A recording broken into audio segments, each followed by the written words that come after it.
ಎಲ್ಲರಿಗೂ ನಮಸ್ಕಾರ. ಇವತ್ತಿನ ವಿಡಿಯೋಗೆ ನಿಮಗೆಲ್ಲರಿಗೂ ಸ್ವಾಗತ.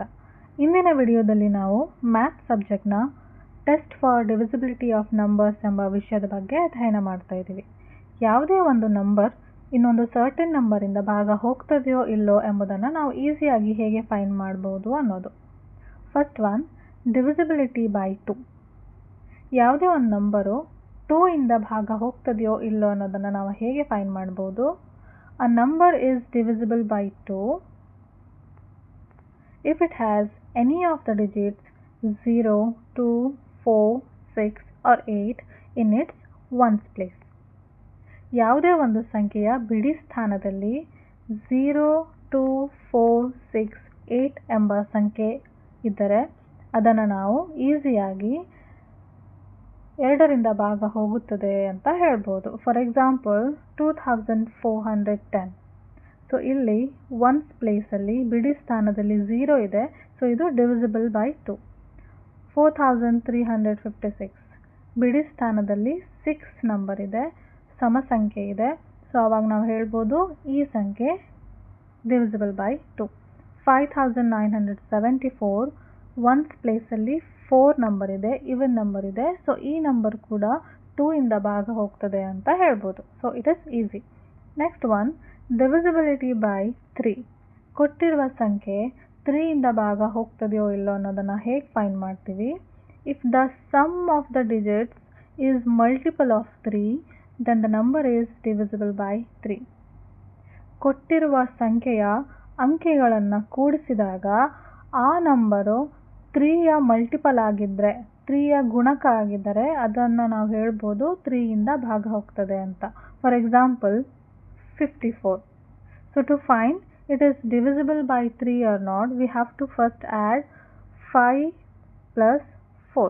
54ನ ಪ್ರತಿಯೊಂದು ಡಿಜಿಟನ್ನು ಸಮ್ ಮಾಡಬೇಕು. 5 plus 4. So 5 plus 4 is 9. So obviously 9 is a multiple of 3.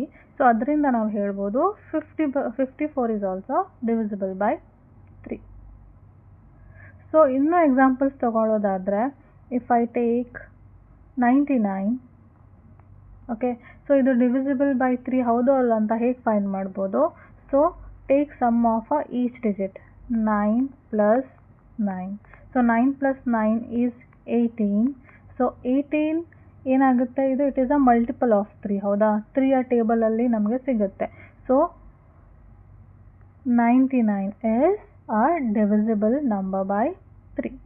Okay, so ಈ ರೀತಿಯಾಗಿ ನಾವು ಆ ಸಂಖ್ಯೆ 3ಇಂದ ಡಿವಿಸಿಬಲ್ ಆಗುತ್ತೋ ಇಲ್ವೋ, ಭಾಗ ಹೋಗುತ್ತದೆಯೋ ಇಲ್ಲೋ ಅನ್ನೋದನ್ನು ನಾವು ಕಂಡುಹಿಡಿಬೋದು. So next, divisibility by 4. So ಕೊಟ್ಟಿರೋ ಸಂಖ್ಯೆ 4 ಅನ್ನೋ ಅಂಕೆಯಿಂದ ಡಿವೈಡ್ ಆಗುತ್ತದೋ ಇಲ್ಲೋ ಅಂತ ಹೇಗೆ ಫೈಂಡ್ ಮಾಡ್ತೀವಿ? ಅ number with 3 or more digits is divisible by 4 if the number formed by its last 2 digits is divisible by 4. So ಯಾವುದೇ ಒಂದು ನಂಬರು 4ಇಂದ ಡಿವೈಡ್ ಆಗ್ತದೆ ಇಲ್ಲ ಅಂತ ಹೇಗೆ ಫೈಂಡ್ ಮಾಡ್ತೀವಿ? ಆ ಸಂಖ್ಯೆಯ ಲಾಸ್ಟ್ 2 ಡಿಜಿಟ್ಸ್ ಏನಿರುತ್ತೆ ಅದು 4ಇಂದ ಭಾಗ ಹೋದರೆ ಪೂರ್ತಿ ಸಂಖ್ಯೆ ಕೂಡ 4ಇಂದ ಭಾಗ ಹೋಗ್ತದೆ ಅಂತ. For example 3516. ಸೊ ಇದು 4ಇಂದ ಡಿವೈಡ್ ಆಗ್ತದೆ ಇಲ್ಲ ಅಂತ ಫೈಂಡ್ ಮಾಡಬೇಕೆ ಇದರ ಲಾಸ್ಟ್ 2 ಡಿಜಿಟ್ಸ್ ಅಂದರೆ 16 ತಗೊಳ್ತೀವಿ. 16 ಅನ್ನೋದು 4ಇಂದ ಡಿವೈಡ್ ಆಗುತ್ತೆ, 4 ಅನ್ನೋ ಟೇಬಲಲ್ಲಿ ಇದು ಬರುತ್ತೆ. ಸೊ ಅದರಿಂದ ಪೂರ್ತಿ ಸಂಖ್ಯೆ 3516 is also divisible by 4. Next, divisibility by 5. 5ಇಂದ ಕೊಟ್ಟಿರುವಂತಹ ಸಂಖ್ಯೆ ಭಾಗ ಹೋಗ್ತದೋ ಇಲ್ಲೋ ಅಂತ ಹೇಗೆ ಫೈಂಡ್ ಮಾಡ್ಬೋದು? ಅ number which has either 0 or 5 in its once place is divisible by 5. So ಯಾವುದೇ ಒಂದು ಸಂಖ್ಯೆಯ ಬಿಡಿ ಸ್ಥಾನದಲ್ಲಿ 0 ಅಥವಾ 5 ಅನ್ನೋ ನಂಬರ್ ಇತ್ತು ಅಂತಂದರೆ ಅದು 5ರಿಂದ ಭಾಗ ಹೋಗ್ತದೆ ಅಂತ ಹೇಳ್ಬೋದು. For example 215. ಸೊ ಇಲ್ಲಿ ಒನ್ಸ್ ಪ್ಲೇಸಲ್ಲಿ ಬಿಡಿ ಸ್ಥಾನದಲ್ಲಿ ಏನಿದೆ 5 ಇದೆ. ಸೊ 5 ಅಥವಾ 0 ಇದ್ದಾಗ ನಾವು ಈಸಿಲಿ ಹೇಳ್ಬೋದು this number is divisible by 5. Next, divisibility by 6. If a number is divisible by 2 and 3 both, then it is divisible by 6 also. So ಯಾವುದೇ ಒಂದು ನಂಬರು 2 ಇಂದನೂ ಭಾಗ ಹೋಗಬೇಕು, 3 ಇಂದನೂ ಭಾಗ ಹೋಗಬೇಕು, 2ರಿಂದನೂ ಭಾಗ ಹೋದಾಗ ನಾವು ಅದನ್ನು 6 ಇಂದ ಭಾಗ ಹೋಗಿದೆ ಅಂತ ಹೇಳ್ಬೋದು. ಹೇಗೆ? For example 36 is divisible by 2, ಹೌದಾ? ಬಿಕಾಸ್ 36 ಡಿವೈಡೆಡ್ ಬೈ 2 ಮಾಡಿದಾಗ 18 ಬರುತ್ತೆ. ಸೊ ಅದೇ ರೀತಿ 36 is divisible by 3 also. 36 divide 3 ಮಾಡಿದಾಗ 12 ಬರುತ್ತೆ. So divisible by 2 and divisible by 3 ಎರಡರಿಂದ ಭಾಗ ಹೋದಾಗ ನಾವು ಡೈರೆಕ್ಟ್ಲಿ ಹೋಗಿ ಹೇಳ್ಬೋದು 36 is divisible by 6. ಇದು ನಮ್ಗೆ ಗೊತ್ತಿದೆ, 36ನ 6ಇಂದ ಡಿವೈಡ್ ಮಾಡಿದಾಗ 6 ಬರುತ್ತೆ. ಸೊ ಇದೇ ಥರ ದೊಡ್ಡ ಸಂಖ್ಯೆಯನ್ನು ಕೂಡ ತಗೊಳ್ಬೋದು. Next, divisibility by 8. A number with 4 or more digits is divisible by 8 if the number formed by the last 3 digits is divisible by 8. ಯಾವುದೇ ಒಂದು ಸಂಖ್ಯೆ 8ರಿಂದ ಭಾಗ ಹೋಗ್ತದೆ ಅಂತ ಯಾವಾಗ ಹೇಳ್ಬೋದು? ಅದರ ಲಾಸ್ಟ್ 3 ಡಿಜಿಟ್ಸ್ ಕೂಡ 8ರಿಂದ ಭಾಗ ಹೋಗಿರಬೇಕು. For example 9216. ಸೊ ದೊಡ್ಡ ಸಂಖ್ಯೆ ನಮಗೆ ಬೇಗ ಹೇಳೋಕ್ಕಾಗಲ್ಲ, ಬಟ್ ನಾವೇನು ಮಾಡ್ತೀವಿ, ಲಾಸ್ಟ್ 3 ಡಿಜಿಟ್ಸ್ ತೊಗೊತಾ ಇದ್ದೀನಿ, 216. ಸೊ 216ಅನ್ನು 8ಇಂದ ಡಿವೈಡ್ ಮಾಡಿದಾಗ will get 27. So last 3 digits 8ಇಂದ ಡಿವೈಡ್ ಆಗ್ತಿದೆ ಅಂತಂದರೆ ಪೂರ್ತಿ ಸಂಖ್ಯೆ ಕೂಡ 8ಇಂದ ಡಿವಿಸಿಬಲ್ ಆಗ್ತದೆ ಅಂತ ಅರ್ಥ. Next, divisibility by 9. If the sum of the digits of a number is divisible by 9, then the number itself is divisible by 9. ಇದು ಸೇಮ್ ಆ್ಯಸ್ ನಾವು divisible by 3 ಅನ್ನೋದನ್ನು ಹೇಗೆ ಮಾಡ್ತೀವಿ ಅದೇ ಮೆಥಡಲ್ಲಿ ಕೊಟ್ಟಿರುವಂಥ ಅಂಕೆಗಳನ್ನು ಪ್ಲಸ್ ಮಾಡಿ ಆ ನಂಬರ್ 9ಇಂದ ಡಿವೈಡ್ ಆಯಿತು ಅಂತಂದರೆ ಪೂರ್ತಿ ನಂಬರ್ 9ಇಂದ ಡಿವೈಡ್ ಆಗ್ತದೆ. For example 5283. ಸೊ ಪ್ರತಿಯೊಂದು ಡಿಜಿಟನ್ನು ಪ್ಲಸ್ ಮಾಡಿ 5 + 2 + 8 + 3 will get 18. So and we know that 18 is divisible by 9. So ಪೂರ್ತಿ ಸಂಖ್ಯೆ ಕೂಡ ಏನಾಗುತ್ತೆ, it is divisible by 9. Next, divisibility by 10. If a number has 0 in the ones place, then it is divisible by 10. It is very easy. ಯಾವುದೇ ಒಂದು ಸಂಖ್ಯೆಯ ಬಿಡಿ ಸ್ಥಾನದಲ್ಲಿ 0 ಅನ್ನೋ ನಂಬರ್ ಇತ್ತು ಅಂತಂದರೆ ಸೊ ಅದನ್ನು ನಾವೇನು ಹೇಳ್ಬೋದು, divisible by 10 ಅಂತ ಹೇಳ್ಬೋದು. For example 3200. ಒನ್ಸ್ ಪ್ಲೇಸಲ್ಲಿ 0 ಇದೆ, ಸೊ ಅದಕ್ಕೆ it is divisible by 10. 7010. So here ಬಿಡಿ ಸ್ಥಾನದಲ್ಲಿ 0 ಇದೆ, so it is also divisible by 10. Next, divisibility by 11. It is very interesting. Divisibility by 11. Find the difference between the sums of the digits at odd place from the right side and the sum of the digits at even place from the right side only of the number. If the difference is either 0 or divisible by 11, then the number is divisible by 11. So ಇದು ದೊಡ್ಡ ವಾಕ್ಯ ಅಂತ ಅನಿಸುತ್ತೆ, but it is very easy. ನಾವು ಕೊಟ್ಟಿರುವ ಸಂಖ್ಯೆಯಲ್ಲಿ ರೈಟಿಂದ ಅಂದರೆ ಈ ಡೈರೆಕ್ಷನಲ್ಲಿ ಬರಬೇಕು, ಈ ಥರ.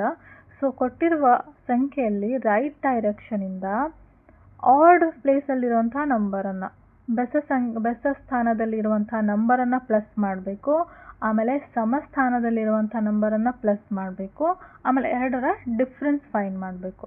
ಸೊ ಎರಡರ ಡಿಫ್ರೆನ್ಸು 0 ಬರಬೇಕು ಅಥವಾ 11ನ ಡಿವಿಸಿಬಲ್ ಆಗಿರಬೇಕು. ಸೊ ಫಾರ್ ಎಕ್ಸಾಂಪಲ್ಸ್ ನೋಡೋಣ, ನಿಮ್ಗೆ ಅರ್ಥ ಆಗುತ್ತೆ. So if I take 308. So ನಾವೇನು ಮಾಡ್ತೀವಿ, ಇಲ್ಲಿಂದ ಈ ರೀತಿ ಡೈರೆಕ್ಷನಿಂದ ಬರ್ತೀವಿ, ಅಲ್ಲಿ ಆಡ್ ಪ್ಲೇಸಸ್ ನಂಬರನ್ನ ಫಸ್ಟ್ ತೊಗೊತೀವಿ. ಆಡ್ ಪ್ಲೇಸ್ ಅಂದರೆ 1ನೇ ಸ್ಥಾನದಲ್ಲಿ ಏನಿದೆ 8 ಇದೆ, ಆಮೇಲೆ 2ನೇ ಸ್ಥಾನ ಬಿಟ್ಟು 3ನೇ ಸ್ಥಾನದಲ್ಲಿ 3 ಇದೆ, ಹೌದಾ? ಸೊ ಇದನ್ನು ಪ್ಲಸ್ ಮಾಡಬೇಕು, 8 + 3. ನಂತರ ಸ್ಥಾನದಲ್ಲಿರುವಂಥದ್ದು 0 ಮಾತ್ರ, ಅದನ್ನು ಸಪ್ರೇಟ್ ತೊಗೊತೀವಿ, 8 + 3 ನಂತರ 0. ಎರಡರ ಡಿಫ್ರೆನ್ಸ್, ಎರಡನ್ನು ಮೈನಸ್ ಮಾಡಬೇಕು. So here 8 + 3 is 11, -0 is 11. So here 11 is divisible by 11 only. So ಏನನ್ಬೋದು, 308 is also divisible by 11. Second example ತಗೊಳ್ಳೋಣ, 1331. ಈ ಡೈರೆಕ್ಷನಲ್ಲಿ ಫಸ್ಟು ಆಡ್ ನಂಬರ್ಸನ್ನು ತಗೊಳ್ಳೋಣ. ಸೊ ಈ ಡೈರೆಕ್ಷನಲ್ಲಿ ಆಡ್ ಪ್ಲೇಸಲ್ಲಿರುವಂತಹ ನಂಬರ್ಸ್ ಯಾವುದ್ಯಾವುದು, 1 and 3. ಸೊ ಇದನ್ನು ಪ್ಲಸ್ ಮಾಡಬೇಕು. 1 + 3 ಇಲ್ಲಿ ತೊಗೊಂಡ್ವಿ. ನಂತರ ಏನು ಮಾಡಬೇಕು, ಇವನ್ ಪ್ಲೇಸಲ್ಲಿರುವಂಥದ್ದು ಸಮಸ್ಥಾನದಲ್ಲಿರುವಂಥದ್ದು ಯಾವ್ದ್ಯಾವುದು 3 and 1. ಸೊ ಇದನ್ನು ಪ್ಲಸ್ ಮಾಡಬೇಕು 3 + 1. ಸೊ ಎರಡೂ ಪ್ಲಸ್ ಮಾಡಿರೋಂತಹ ನಂಬರನ್ನು ಮೈನಸ್ ಮಾಡಬೇಕು, ಡಿಫ್ರೆನ್ಸ್ ತೆಗಿಬೇಕು. So 1 + 3 is 4 minus 3 + 1 is 4. So 4 - 4 is 0. So ಇದೇನಾಗಿದೆ 0 ಬಂದಿದೆ difference. So this number is also divisible by 11. ಇನ್ನೊಂದು ಎಕ್ಸಾಂಪಲ್ ನೋಡೋಣ. 61,809. ಸೊ ಈ ಡೈರೆಕ್ಷನಲ್ಲಿ ನಾವು ಏನು ಮಾಡ್ತೀವಿ, ಫಸ್ಟು ಆಡ್ ಪ್ಲೇಸಲ್ಲಿರುವಂಥ ನಂಬರ್ ತೊಗೋತೀವಿ, that is 9, 8 and 6. So add it 9 + 8 + 6 minus ಸಮಸ್ಥಾನದಲ್ಲಿರುವಂಥ ನಂಬರ್ಸು 0 and 1, 0 + 1. ಸೊ ಇದನ್ನು ಸಮ್ ಮಾಡಿ 9 + 8 + 6 will be 23 minus 0 + 1 is 1. So it is 22. So and we know that 22 is divisible by 11.